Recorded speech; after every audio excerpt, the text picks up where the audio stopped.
आज जर मला कळाले की मला डायबिटीस आहे, तर करेक्ट. याची सुरुवात ऍक्च्युली 10 वर्षापूर्वी झाली. मे बी मग डायबिटीस रिव्हर्सिबल पण असू शकतो का? डायबिटीस व्यक्तींमध्ये पण अशा पद्धतीनं रेमिशनची स्टेज काही लोकांमध्ये अचीव करता येते. स्पेसिफिकली डाएट ची जी जीवनशैली आहे एका डायबिटिक व्यक्तीने कशी फॉलो करायला पाहिजे? ट्रॅडिशनल आपण महाराष्ट्रीयन जेवण जर बघितलं तर त्याच्यामध्ये भाकरी असेल, चपाती असेल, डाळ असेल. मॉर्निंग्स मध्ये what would be the best time to have smoothies? म्हणजे आपल्याकडे मराठीत आपण म्हणतो नव्याचे 9 दिवस. आम्ही पेशंटला सांगत नाही की तुम्ही मिल्क प्रोडक्ट अवॉइड करा. ओके. स्पेसिफिकली काय अवॉइड करता येईल तर नमस्कार. होलसम विजडम मध्ये दरवेळेस वेगवेगळे विख्यात लोक आपल्याकडे गप्पा मारायला येत असतात. बरेचसे प्रोफेशनल डॉक्टर्स पण येतात. तर आज आपल्याकडे आलेले आहेत सातारचे सुप्रसिद्ध डायबेटॉलॉजिस्ट, ते म्हणजे doctor Jaydeep Revale. Welcome sir. नमस्कार. सर, तुम्ही आता डायबेटॉलॉजिस्ट आहात, तर आमच्या व्ह्युअर्सना एक बेसिक बऱ्याचदा कन्सेप्ट असतो की ब्लड शुगर वाढणे म्हणजे डायबिटीस होणे.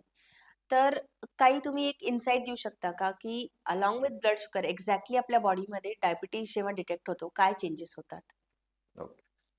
सो बेसिकली जेव्हा आपण एखाद्याला म्हणतो की डायबिटीस डेव्हलप झालाय, हं. ब्लड शुगर हा त्याचा एक पॅरामीटर आहे. म्हणजे ओके. कसं कळतं की डायबिटीस झालाय, तर आपल्याला ब्लड शुगर वाढलेले दिसते. बर. पण तो फक्त हिमनगाचं टोक आहे. ओके. वाढलेल्या ब्लड शुगरच्या पाठीमागं हं. शरीरामध्ये अनेक बदल झालेले असतात.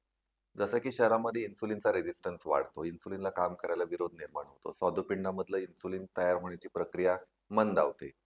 त्यानंतर स्नायूंच्या लेवलला इन्सुलिनचा रेझिस्टन्स वाढतो. त्याचबरोबर आपल्या चयापचयाच्या क्रियामध्ये बदल होतो. अनेक हार्मोनमध्ये चढ उतार होतात आणि ह्या सगळ्याचा एकत्रित परिणाम म्हणून साखर वाढते.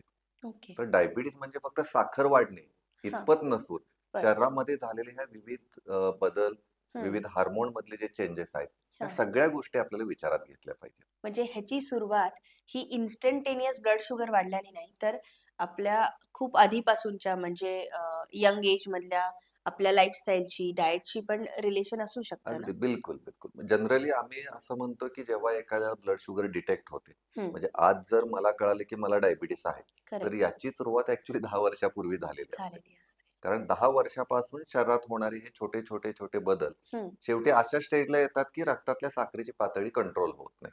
आणि ओके. मग आपल्याला वाटतं, की अरे अचानक डायबिटीस कसं झालं? सो नथिंग हॅपन्स विदिन हं. One night. राइट. मागचे 10 वर्ष, 15 वर्ष काहीतरी आपल्या शरीरामध्ये हे बदल होतात. आपल्या जीवनशैलीमुळे असेल, खाण्याच्या बदलामुळे असेल हं. आणि ते शेवटी आपल्याला वाढलेल्या साखरेच्या स्वरूपात किंवा डायबिटीस झालेल्या स्वरूपात दिसतं. म्हणजे हे सगळे पॅरामीटर असल्यामुळे मे बी मग डायबिटीस रिव्हर्सिबल पण असू शकतो का? डायबिटीस रिव्हर्सल हा सगळ्या पेशंटमध्ये होत नाही. म्हणजे ही ओके. पहिली गोष्ट लक्षात घेतली पाहिजे. बरोबर. आणि रिव्हर्सल पेक्षा त्याला सायंटिफिक जी टर्म आहे, हं. त्याला रेमिशन म्हणतो आपण. ओके. सो रिव्हर्सल म्हणजे पूर्णतः पूर्वपदावर जाणे हं. किंवा नॉर्मल होणे. बरोबर. रेमिशनचा जो अर्थ आहे हं. त्याच्यामध्ये तो सुप्त अवस्थेत जाणे. जसा अच्छा. ज्वालामुखीचा उद्रेक होतो, हां. त्यानंतर तो पुन्हा सुप्त अवस्थेत जातो. पण बरोबर. त्याला जर पुन्हा वीक पॉइंट मिळाला, हां. तर पुन्हा उद्रेक होतो. ओके. डायबिटीस व्यक्तींमध्ये पण अशा पद्धतीनं रेमिशनची स्टेज काही लोकांमध्ये अचीव्ह करता येते. बरं. म्हणजे काही जीवनशैलीमधले बदल, आहारातले बदल हं. असं जर त्या लोकांनी केलं, हं. तर ब्लड शुगर लेवल ह्या नॉर्मल होतात हां. कोणत्याही मेडिसिन व्यतिरिक्त. ओके. परंतु ज्या बदलामुळे त्या नॉर्मल झाल्यात, हे हां. जर बदल तुम्ही पुन्हा नाही फॉलो केले, हां. तर हां. पुन्हा ब्लड शुगर वाढते. So it is called okay. As remission. ती जास्त त्याला संयुक्त टर्मिनॉलॉजी आहे. टर्मिनॉलॉजी. म्हणजे या रेमिशनमध्ये बेसिकली आपलं लाईफस्टाईल मॉडिफिकेशन, येस, डाएट आणि exercise very important. Very important. So आणि काही जे मेडिसिन्स जरुरी आहेत, हे सगळं जर आपण लाँग टर्म फॉलो केलं, तर तुम्ही येस, म्हणताय की रेमिशन शक्य रेमिशन काही पेशंटमध्ये मध्ये पॉसिबल आहे. शक्य आहे. Yes. तुम्ही जसं आता डाएटमध्ये म्हणत असाल, तर होलसम गोल्ड्सच्या व्ह्युअर्सना तुम्ही स्पेसिफिकली डाएट ची जी जीवनशैली आहे, एका डायबिटिक व्यक्तीने कशी फॉलो करायला पाहिजे? ज्या लोकांना मधुमेह आहे, त्या हं. लोकांनी 2-3 गोष्टी खूप महत्त्वाच्या आहेत, ज्या पाळल्या पाहिजेत. पहिली गोष्ट म्हणजे मील डिव्हाईड करून घेतलं पाहिजे. बरं. म्हणजे 1 मील पॅटर्न किंवा 2 मील पॅटर्न फॉलो करणं. हे जनरली डायबिटीसमध्ये शुगरचे फ्लक्च्युएशन्स वाढवतं. ओके. तर they should divide meal into breakfast, lunch, evening snacks and dinner. Okay. So that is what the science say. Hmm. ही 4 वेळा तुम्ही मील डिव्हाईड करा. हं. 2 वेळा जास्त खाऊन पोट भरण्यापेक्षा हं. डिवाइडेड. त्यानं शुगरचे फ्लक्च्युएशन्स कमी होतात. बरं. आता जेव्हा आपण खातो त्याच्यामध्ये food choice is very very important. Okay. जेवण आपण स्किप करू शकत नाही, खावं तर लागणार आहे. हं. पण आपण काय खातोय हे तितकंच महत्वाचं आहे. म्हणजे सॅलड्स आता मी बऱ्याचदा ऐकलंय, की आपल्या जेवणामध्ये जे स्पेशली डायबिटिक असतात किंवा तर सॅलड्सचं इन्कॉर्पोरेशन, स्मूदीजचं इन्कॉर्पोरेशन किंवा सूप्स आहेत. तर एक्झॅक्टली सपोज आपण आधी सॅलड्स घेऊयात. सॅलड्स कसे मदत करतात आणि एक्झॅक्टली त्याची क्वांटिटी किती असावी आणि क्वालिटी काय असावी सॅलड्सची? हा आपल्या अ, समाजामध्ये खूप महत्वाचा प्रश्न किंवा हा जास्त रिलेव्हंट राहील. हं. कारण आपल्याकडे सॅलड खाण्याची विशेष कन्सेप्ट नाहीये. म्हणजे बरं. पूर्वी आपल्याकडे ताटाला कोशिंबीर लावायची हं. आणि त्यालाच आजकाल लोक म्हणतात की नाही मी सॅलड खाल्लं. हं, म्हणजे हं. एक चमचा कोशिंबीर घेतली की लोक हां. सांगतात नाही आम्ही खातोय सॅलड. बरं. ही टोटली एक चुकीची संकल्पना आहे. ओके. सॅलड हा डायबिटीज व्यक्तीच्या थाळीमधला अतिशय महत्वाचा पार्ट आहे. बरं. म्हणजे तो असायलाच हवा. प्रत्येक जेवणामध्ये त्यानं सॅलड घ्यायला हवं. ओके. सॅलडची क्वांटिटी साधारण 1/3 त्याच्या जेवणाच्या असायला पाहिजे. बरं. प्रत्येक प्लेटमध्ये 1/3 सॅलडचा पार्ट येतो ओके. आणि he should start his food म्हणजे जेवण सुरू करताना त्यानं सॅलडनी सुरुवात करायला हवी. ओके. आता सॅलडमध्ये काय असायला हवं हा पण महत्वाचा पार्ट आहे. सॅलडमध्ये विशेषतः ग्रीन लिफी व्हेजिटेबल्स, हं, त्याच्यामध्ये तुम्ही कडधान्य घेऊ शकता, ग्रीन लिफी व्हेजिटेबल्स घेऊ शकता जे हं, तुम्ही क्लीन करून त्याच्यामध्ये मीठ आणि तिखट हं. टाकून आजकाल खातात लोक किंवा त्याला बॉईल सुद्धा व्हेजिटेबल्स असतात. बरं. Boil vegetables you can take. Okay. तर हे म्हणजे काकडी असेल, टोमॅटो असेल, गाजर असेल, बीट असेल, हं. हे घेऊ शकता. स्प्राउट्स पण इम्पोर्टंट स्प्राउट्स आहे. Are very important because they are okay. The source of the protein हां. Along with the fibre. अच्छा. तर फायबर म्हणजे green vegetables, hmm, sprouts for the protein, hmm. असं जर कॉम्बिनेशन असेल सॅलडमध्ये हां, तर हां. ह्या पद्धतीचं सॅलड हे डायबिटीसच्या व्यक्तीसाठी अतिशय चांगलं आहे. अच्छा. कारण सॅलडचा जो महत्वाचा रोल जो आहे हं. तो सगळ्यात पहिलं गोष्ट म्हणजे त्याच्यातून फायबर मिळतात. हां. Most of the diabetes patient हे कॉन्स्टिपेशन अशी तक्रार करतात कारण त्यांच्या आहारामध्ये फायबर नसतं. बरं. ट्रॅडिशनल आपण महाराष्ट्रीयन जेवण जर बघितलं हं, हं. तर त्याच्यामध्ये भाकरी असेल, चपाती असेल, डाळ असेल हो. आणि पालेभाज्या खाण्याचं प्रमाण आपल्याकडे तुलनेनं कमी आहे.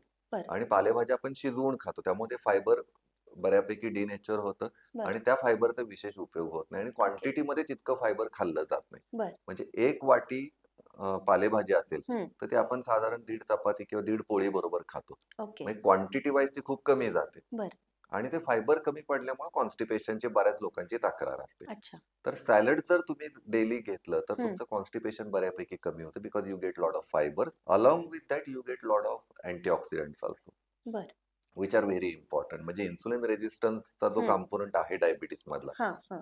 तो अँटीऑक्सिडंटनी चांगल्या पद्धतीने ट्रीट होऊ शकतो.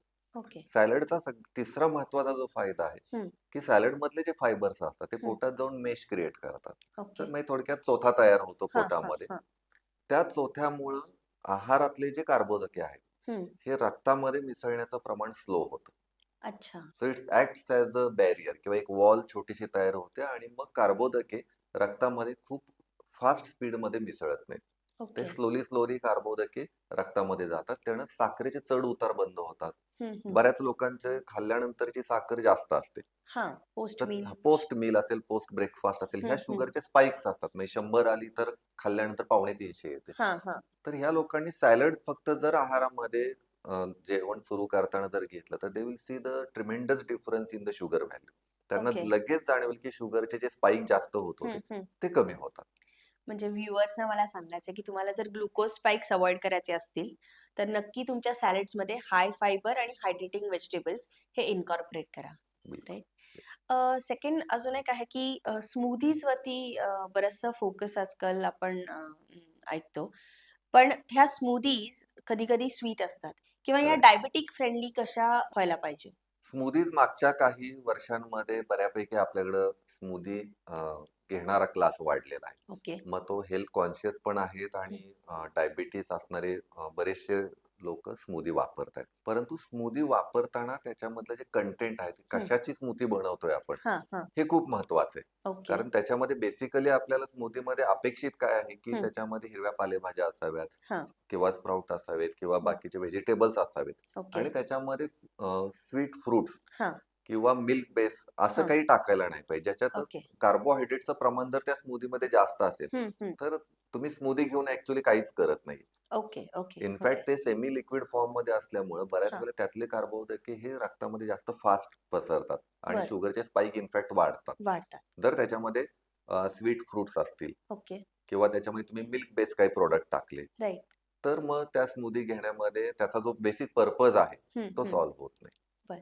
म्हणजे तुमचं असं म्हणणं आहे, की डायबिटिक एस्पेशली डायबिटिक लोकं आहेत, त्यांचं मेटाबॉलिझम आणि एक हार्मोनल बॅलन्ससाठी आणि प्लस त्यांची शुगर लेव्हल कंट्रोल करण्यासाठी mostly vegetable based, green leafy based बिलकुल. आणि काही सीड्स आहेत, नट्स आहेत, ते बेस्ड ते ऍड स्मूदी करू त्यांनी शकतात. घ्यायला पाहिजे. सो मला सांगताना खूप चांगलं वाटतंय, की आपण जे आता स्मूदीज चालू केल्या आहेत होलसम बोल्समध्ये, त्या टोटली डायबिटिक फ्रेंडली. तर छान. ते लोकं पण ज्यांना डायबिटिक आहे, तुम्ही लोकं पण अवेल करू शकता, ट्राय करू शकता. गुड. मॉर्निंग्समध्ये what would be the best time to have smoothies? Preferably smoothies ह्या मॉर्निंग मध्ये कन्झ्युम केलेल्या कधी चांगल्या आहेत. ओके. आणि बाकी मग तुमचे डे टू डे लाईफ जसा दिवस पुढे जातो, हं, हं. तसं जनरली स्मूदी अव्हॉइड करायला पाहिजे. So right. You can start your day with the तर स्मूदी. स्मूदी. कारण फर्स्ट मील जे असतं तुमचं, हं, ज्याला हं. आपण ब्रेकफास्ट म्हणतो. So we are actually breaking the the overnight fast. Fast. Right, right. रात्रीचा उपवास आपण ब्रेक करतो. हं, हं. त्यावेळेला जर तुम्ही हेल्दी फूड घेतलं, हां, हां. Either in terms of the smoothie or any other healthy food, right. So that will turn your metabolism into the favourable condition. Okay. Right. So even म्हणजे आता आपण जर एक प्लॅन करायचा झाला, एखादा डायबिटिक आपले क्लायंट्स आहेत बरेचसे किंवा तुमचे पण पेशंट्स आहेत. सो त्यांना आपण हे सॅलड्स, स्मूदीज आणि सूप इन्कॉर्पोरेट करून जर एखादा डाएट प्लॅन द्यायचा झाला, तर साधारण कुठल्या दिवसाच्या कुठल्या वेळेला काय घ्यावं आणि कुठल्या क्वांटिटीमध्ये असावं, ह्याचं एक ओके. तुम्ही जिस्ट देऊ शकता का? सो बेसिकली आपल्याला एक रफ गाईडलाईन देता येईल. हां, कारण प्रत्येक पेशंट हा वेगळा असतो. बरोबर. त्याची लाईफस्टाईल वेगळी असते हो. आणि फूड चॉईसेस वेगळे असतात राइट, आणि त्याचा मेटाबॉलिझम पण त्याच्यासाठी तो युनिक असतो. राइट. परंतु आपण जर एक ब्रॉड गाईडलाईन द्यायची म्हणली, हं, तर स्मूदी, सॅलड्स आणि सूप हं. ह्याच्या जर चॉईसेस आपण टाईमनुसार घेतल्या, तर हां. Smoothie should be consumed in the morning period. Okay. सकाळच्या वेळेमध्ये ब्रेकफास्टच्या वेळेला तुम्ही स्मूदी घेऊ शकता. बरोबर. स्मूदी जेव्हा तुम्ही ब्रेकफास्ट हे स्मूदीने रिप्लेस करता, हं, हं, तेव्हा तुम्ही तुमच्या डॉक्टरांना हे सांगायला हवं, की हं.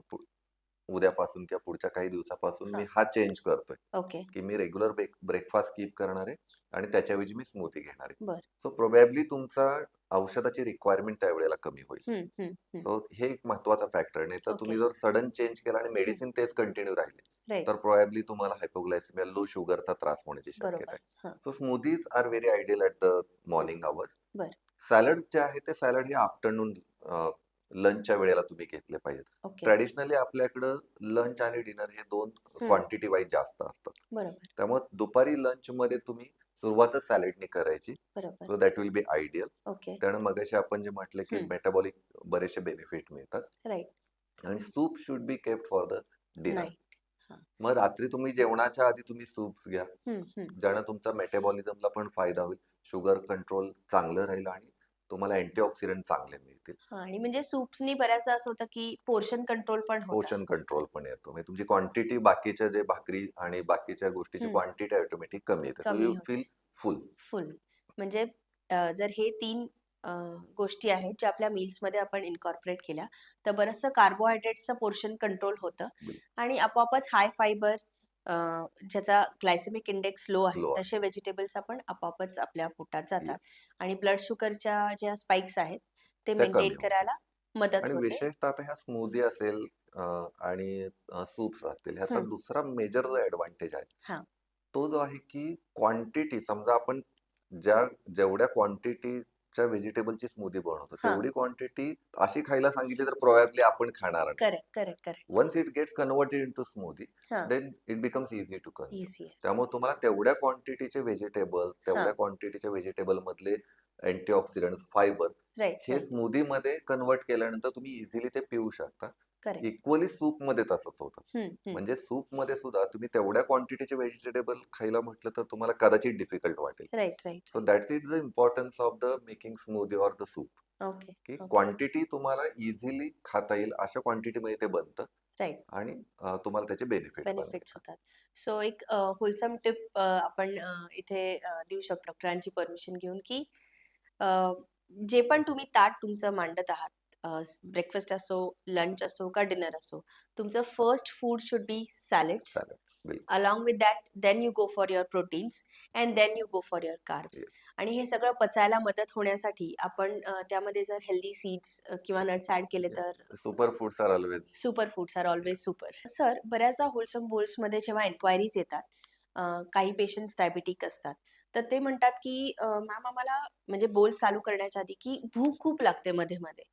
मग जेव्हा एक आपण त्यांची मेडिकल हिस्ट्री घेतो, तर माझ्या एक लक्षात आलं की जेवण करताना ते अगदीच अर्धीच पोळी खाणार आणि मग थोडंसंच जेवणार. का तर ब्लड शुगर लेव्हल वाढायला नाही पाहिजे. ओके. पण बऱ्याचदा त्यांचं मंचिंग खूप असतं मध्ये-मध्ये कारण की भूक लागत असते. राइट. सो अशा क्लायंट्सना आपण काय सजेशन देऊ शकतो? बेसिकली डायबिटीज पेशंटमध्ये भूक का वाढते? 2 कारणांमुळेच वाढते. हां, जर त्यांची शुगर अनकंट्रोल्ड असेल, तर they will feel hungry. Okay. तर पहिली गोष्ट म्हणजे त्यांनी शुगर पहिल्यांदा कंट्रोल केली पाहिजे. राइट. अनकंट्रोल ब्लड शुगरमध्ये काय होते, आत्ता मी ब्रेकफास्ट केला, की 1 हां, तासानंतर परत असं वाटतं, की थोडं खाल्लं पाहिजे. बरं. लंच केलं, की 1 तासाने पुन्हा वाटतं, की खाल्लं पाहिजे. So okay. That is actually because of uncontrolled blood sugar. म्हणजे तुमची शुगर 258, हं. 300 आहे. बरं. Then you will feel hungry. Okay.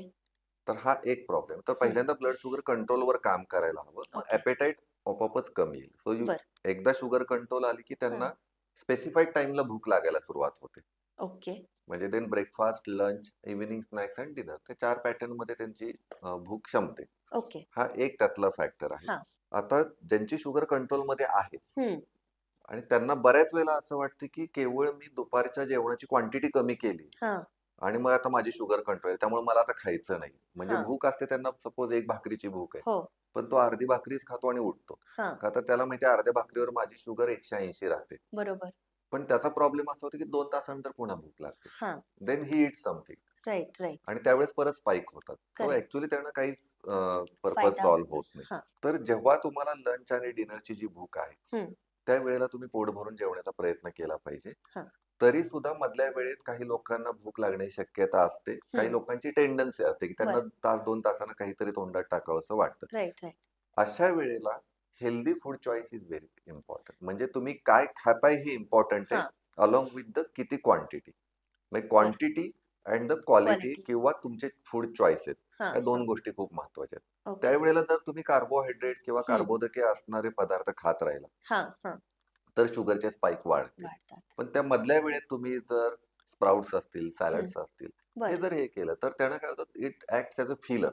अच्छा. त्यावेळेची भूक तुमची क्षमते हां. आणि त्यातनं तुम्हाला कार्बोहायड्रेट मिळत नाही. त्यामुळे शुगरचे स्पाइक्स होत नाहीत. ओके. आणि क्वांटिटी कमी जाते. म्हणजे राइट. सॅलड खायचं म्हटलं, की रिलेटिव्हली क्वांटिटी कमी राहते हं, हं, किंवा हं. स्प्राउट्स खाताना तुमची क्वांटिटी मर्यादित असते. बरोबर. तर मधलं जे मंचिंग आहे, हं, हं. मधल्या 2 खाण्याच्या मधलं जे मंचिंग आहे, हां. That should be of a healthy food म्हणजे चॉईसेस. ह्याच्यामध्ये आपण भिजवलेले नट सीड्स पण सीड्स घेऊ खाऊ शकतो शकतो किंवा किंवा आल्मंड आजकाल मिल्क आहे दॅट अल्सो किंवा मग एखादी व्हेजिटेबल रिच स्मूदी आहे. असं स्मूदी पण घेऊ आपण शकतात, मखाणे घेऊ शकतात ओके. किंवा सुपर सीड्स घेऊ शकतात. आजकाल सीडचे छान-छान हं. प्रिपरेशन्स येतात बरोबर. किंवा तुम्ही मगाशी म्हटलं, की काही व्हेजिटेबल्स ते बॉईल करून घेऊ हो, शकतात. हो. स्प्राउटची भेळ बनवतात आजकाल. सो बरोबर. इनोव्हेशन भरपूर आहे. राइट, त्याचे राइट. ऑप्शन भरपूर आहेत. Correct, correct. परंतु त्या ऑप्शनकडे जायला हवं, हां. ना की रेडीमेड काहीतरी चॉईसेस जे आहेत, चॉईसेस. पॅक्ड फूड असेल बरोबर. किंवा जंक फूड्स असतात, because they R easily available. Right. तर हा प्रॉब्लेम बऱ्याच वेळेला वर्किंग पीपलला येतो. हां. म्हणजे ऑफिसमध्ये हे सगळं अवेलेबल जे असतं ते पॅक्डच असतं. बरोबर. सो जर त्यांची टेंडन्सी अशी असेल, की नाही हं. मला लागतं मध्ये-मध्ये हो, मंचिंग, हो. So they should plan it planet. Right. While going out from the home. हं, हं. त्यावेळेलाच ते सगळं पॅक करून घेऊन घेऊन जावं जाणं. आणि ते मधल्या वेळी they can use that. Right. So यासाठीच आपण जेव्हा आपल्याकडे एन्क्वायरीज आल्या आणि आपण त्यांना जवळ-जवळ आपण म्हणतो की 21 दिवस लागतात कुठलीही सवय लागायला. बिलकुल. सो आपण 21 दिवस त्यांना ते आपले बोल्स 2 वेळा, एकदा सकाळी स्मूदी आणि संध्याकाळी सूप जेव्हा प्रोव्हाईड करायला लागलो, तर आपोआपच त्या बोलमध्ये हाय फायबर असल्यामुळे त्यांना भूकच लागत नाही. राइट. तर मग मी त्यांना हे पण म्हटलं, की इव्हन तुमचं बोल्स तुम्ही चालू ठेवताय नका चालू, पण तुमच्या प्रत्येक जेवणामध्ये हे भरपूर फायबर्स असतील, फायबर असले तर पाहिजे. तुम्हाला पुढचे 4 ते 5 तास आपोआपच भूक लागणार येस, नाही. They will feel full. Full portion control होतं आणि मंचिंग कमी होतं. राइट. तर मला एक म्हणजे बरं वाटतंय आज तुमच्याकडून हे ऐकायला, की आपण जे बोल्स क्युरेट करत आहोत, बऱ्याचदा आपण कस्टमाइज पण करतो, जे डायबिटिक अच्छा. पेशंट्स आहेत. कारण की काही व्हेजिटेबल्स असतात, हे तुम्ही पण मला ॲक्चुअली क्लिअर करा, की काही व्हेजिटेबल्स असतात which are not very diabetic friendly. तर त्याच्यावर एक मला इन्साईट देऊ शकता का? ॲज सच ग्रीन लिफी व्हेजिटेबल्समध्ये आम्ही कोणतंही व्हेजिटेबल रेस्ट्रिक्ट करत नाही. Okay. So we are them सगळे ग्रीन लिफी व्हेजिटेबल्स खावा. बरं. आमच्या दृष्टीनं फक्त जे हाय कार्बोहायड्रेट हं. रूट्स आहेत, विशेषतः पोटॅटो, बरं. रताळी, okay. Only 2 things we ask to avoid. अच्छा. आणि नवीन जो ट्रेंड आहे त्यानुसार जर पेशंट कार्बोहायड्रेट काउंटिंग करू शकत असेल, हं, हं. तर त्याला कुठलंच रिस्ट्रिक्शन नाही. म्हणजे कॅलरी काउंट करायचं असेल. कार्बचं कंटेंट कार्ब्सचं कंटेंट काय पण आहे? आपल्याकडे तो ट्रेंड नाहीये बिकॉज बरोबर. It becomes really technically yes difficult. आणि म्हणजे मग तुम्ही ते कंटिन्युएशन राहत मग नाही. एक पोटॅटो खाल्ला तर then you have to skip lot of हां. Food items. मग कारण राइट. त्याचा काउंट हं, कार्बचा हं. जास्त होतो, कॅलरीचा काउंट वाढतो. बरं. सो आपल्याकडे ती प्रॅक्टिस नाहीये कार्ब काउंटिंगची. ओके, पण for diabetes patient we generally say की all green leafy vegetable they should consume. Okay. फक्त कसं आहे की कोणतेही एकच कंटिन्युअस बेसिसवर नको. They should have variation. Variety. Yes. Variations पाहिजेत, व्हरायटीज पाहिजेत. बरोबर. म्हणजे ताटामध्ये हे व्हरायटी, कलर्स येस, आणि इट त्याचे should it should combinations be colourful. हे खूप येस, परफेक्ट आहे. एक्झॅक्टली. बेसिकली डायबिटीज हा थोडासा हार्मोनल इम्बॅलन्स मेटाबॉलिक डिसऑर्डर आहे. सो या हार्मोनल इम्बॅलन्स असणाऱ्या लोकांनी कुठल्या स्पेसिफिक गोष्टी अव्हॉइड करायला पाहिजे का? फॉर एक्झाम्पल पोल्ट्री आहे किंवा मिल्क प्रॉडक्ट्स आहेत. हा थोडासा कॉन्ट्राव्हर्शियल आहे. म्हणजे काही बरं. लोक म्हणतात की दे हं. Should totally avoid the milk and milk based product. Okay. परंतु आपल्या सोसायटीमध्ये मिल्क इतका दुसरा चांगला आणि आता हं. मिनिमम ॲडल्टरेटेड सोर्स जो आहे हां, फूडचा, हां. तो सध्या मिल्क आहे. ओके. त्याच्यामध्ये खूप ॲडल्ट्रेशन होत आहे. हं, परंतु इन प्रॅक्टिकल टर्म्स हं. आम्ही पेशंटला सांगत नाही की तुम्ही मिल्क प्रोडक्ट अव्हॉइड करा. ओके. हां, स्पेसिफिकली काय अव्हॉइड करता येईल तर हं, चिकन जे आहे, हं, हं. पोल्ट्री मधले जे आजकाल चिकन आहेत बिकॉज हां. दे आर हार्मोनली इंजेक्टेड असतात बरोबर, बऱ्याच वेळेला. बरोबर. हां. सो दे ट्रबल लॉट. ओके. आणि पॅक फूड आता नवीन जो रिसेंट जो आता डेटा आलाय हं. त्याच्यामध्ये पॅक्ड फूड म्हणून हार्मोनल चेंजेस जास्त वाढले बरोबर. Because they have the lot of chemicals, lot of preservative are there. अच्छा. पण मिल्कला जनरली आम्ही अवॉइड करायला सांगत नाही कारण हं. कॅल्शियमचा सोर्स आता तरी अफोर्डेबल सोर्स तोच सोर्स दिसतोय. तोच आहे. पण मिल्क प्रोडक्टमध्ये हं, जसं की पनीर आहे, हं, हं. मार्केटमधलं पनीर आणलं, तर बरोबर. We don't know whether it is real or it is fake. Right, so right, right. Probably that will अशा पद्धतीच्या हं, प्रोडक्टमध्ये हं, हं. हार्मोन चेंजेस अजून वाढतील, वाढतील. इन्सुलिन रेझिस्टन्स अजून वाढू शकतो. ओके. तो स्पेसिफिक सांगायचं म्हटलं तर चिकन हं. जर देशी मिळालं तर अतिशय चांगलं. ओके. पोल्ट्रीचं chicken most of the time ते हार्मोनली इंजेक्टेड असतं. बरं. सो चिकनचं कन्झम्पशन हं. जेवढं कमी ठेवता येईल प्रेफरेबली. राइट. सो त्याला अल्टरनेटिव्ह फिश आहे. सी फूड इज मच हं. Much better. राइट. आणि मिल्कचे जे पुढचे प्रोडक्ट आहेत, हं, हं. चीज आहे, पनीर आहे, हां. Because they they are chemically process बरोबर. आणि त्याच्यामध्ये बऱ्यापैकी अडल्ट्रेशन असतं किंवा राइट. त्याच्यामध्ये केमिकल खूप जास्त वापरलेले असतात. Correct, so correct. They actually drive the hormonal changes. Right. Pure milk consumption probably it is steel safe. Yes. म्हणजे व्ह्युअर्सना सांगायचं झालं तर आपण म्हणू शकतो, की तुम्हाला दूध तुम्ही सोर्स कुठून करत आहात. सपोज येस, गीर गाईचं दूध आहे, तर you can try that. But most probably आजकाल पोल्ट्री जर बघायला गेलं तर खूप अडल्टरेटेड आहे. अडल्ट्रेटेड आहे. तर व्हीगन सोर्सेस जर तुम्हाला मिळाले, इझिली मिळाले, तर it is yes, always better. नाहीतर ऑल्वेज सी की तुम्हाला हा सोर्स कुठून मिळत आहे. म्हणून होलसम बोल्समध्ये पण आपण जेव्हा आपण पनीर देतो सॅलड्समध्ये, we make sure that we make it at home. अरे वा, छान. सो देअर इज नो थोडंसं काय म्हणतो आपण बेनिफिट ऑफ डाउट जो असतो तो क्लिअर होऊन जातो लोकांचा. बिलकुल. And then they can safely have consume कारण व्हॉटएव्हर द होममेड पनीर हं. आता हे खूप महत्वाची गरज आहे. येस. कारण पनीर इतकं चांगलं प्रोटीन हे प्रोबॅबली दुसऱ्या कुठल्या ह्याच्यामध्ये मिळत राइट, नाही. Right, right. तर मार्केटचं पनीर खाण्यापेक्षा ते हं. होममेड असेल तर it is always good. Yes. So we make that sure की आपण घरीच बनवत आहोत. छान. एक जाता-जाता तुम्हाला एखाद छोटीशी टिप द्यायची झाली आपल्या व्ह्युअर्सना who are diabetic and also want to जसं तुम्ही म्हणाले की 10 वर्ष तरी लागतात हे येस, सॅच्युरेट येस, व्हायला. येस. तर रादर मी म्हणेन की प्रिव्हेन्शनसाठी आपण काय करू शकतो? तर डायबिटीज ज्यांना आहे त्यांच्यासाठी सुद्धा हं. सांगेन मी आणि ज्यांना प्रिव्हेंट करायचं आहे, ज्यांच्या फॅमिलीमध्ये हिस्ट्री आईला हां, आहे, बरोबर. वडिलांना आहे, so they are at the risk. Yes. आणि प्रिव्हेन्शन करण्यासाठी सगळ्यात महत्त्वाची जी फॅक्टर आहे तो म्हणजे तुमचं सध्याचं डाएट. ओके. म्हणजे बाकीच्या गोष्टी आपण एक्सरसाइज म्हणतोच, की हं. रेग्युलर एक्सरसाइज असायला हवा. हां. त्यानंतर तुमचे स्ट्रेस मॅनेजमेंट चांगली असायला हवी, राइट. तुमची स्लीप क्वालिटी चांगली पाहिजे. करेक्ट. पण त्याच्याबरोबरच डाएट हा खूप महत्त्वाचा फॅक्टर आहे. हां. सो डायबिटीज होण्याच्या आधी जर तुम्हाला हं. फॅमिली हिस्ट्री स्ट्रॉंग असेल, आईला हां. असेल, वडिलांना असेल किंवा तुमच्या आजोळी कोणाला असेल, तर ओके. तुम्हाला रिस्क जास्त आहे. बरोबर. तर ह्या जनरेशननी किंवा अशा लोकांनी हं. आपल्या आहारामध्ये सॅलड्स हे compulsory, it is a part, it should be part of every meal. Meal. Okay. तुमच्या आहारात सॅलड हे हवेतच. हं. सॅलड्स हवेत, सूप्स हवेत, सुपर फूड्स पाहिजेत. हं. ह्याच्याशिवाय तुम्हाला प्रिव्हेन्शन करता येणार नाही. येणार. You should avoid the pack foods. हं. जे काही पॅकिंग मध्ये येतं हे समजून चाला की तुमचे हार्मोन डिस्टर्ब करणार आहे. Right, right. So you should go with the more natural natural. Sources, more natural, more homemade. More homemade. Right. आणि ज्यांना डायबिटीज आहे त्यांनी हताश न होता हं. ह्या गोष्टी फक्त आहारात जर त्यांनी इन्कॉर्पोरेट केल्या, म्हणजे हां. Salads, soups and smoothies right. With the recommendation of the हां, हां. डॉक्टर्स, ते जर केलं तर त्यांचे मेडिसिन लवकर कमी होतात. करेक्ट, फक्त करेक्ट. ह्या सगळ्यांमध्ये हं. खरा गेम जो आहे तो कन्सिस्टन्सीचा आहे. हां. म्हणजे आपल्याकडे मराठीत आपण म्हणतो 9चे 9 दिवस. बरोबर. उत्साह असतो, उत्साह टिकतो फक्त पहिले 8-10 दिवस आणि राइट, राइट. त्यानंतर आपण go back to our original routine. Right. मग त्याच्यामध्ये आपल्याला त्याचा इम्पॅक्ट दिसून येत नाही. हं, हं. सो प्रिव्हेन्शनसाठी आणि ज्यांना डायबिटीज आहे त्यांना मेडिसिन कमी करण्यासाठी किंवा रेमिशन मध्ये जाण्यासाठी कन्सिस्टन्सी ही खूप ही महत्वाची. खूप महत्वाची. सातत्यानं हे करत राहणं हं. आणि त्याचे रिझल्ट खूप छान आहेत. खूप छान येतात. So thank you sir. तुम्ही आम्हाला ही इन्साईट दिल्याबद्दल. रेवले सरांची गप्पा मारल्यानंतर आपल्याला एक अंदाज आलाच आहे, की आपण प्री डायबिटिक असो किंवा डायबिटिक असो किंवा आपल्याला मेटाबॉलिक बॅलन्स ठेवायचा असेल, तर आपल्याला काय खायला हवं? आपल्या जेवणामध्ये भरपूर सॅलड्स, स्मूदीज आणि सूप्स हवेत. तर त्याचप्रमाणे होलसम बोल्समध्ये पण आपण हे प्रत्येक सॅलड खूप सायंटिफिकली क्युरेट केलेले आहेत, जे डायबिटिक फ्रेंडली आहेत. तुम्हाला जर काही हॉर्मोनल इम्बॅलन्सेस असतील, तर ते पण आपण प्रिव्हेंट करू शकतो. सो होलसम बोल्समध्ये पण आपण अशाच पद्धतीने सायंटिफिकली आपले प्रत्येक बोल क्युरेट केलेले आहेत, जे डायबिटिक फ्रेंडली आहेत आणि तुम्ही नक्की ट्राय करू शकता.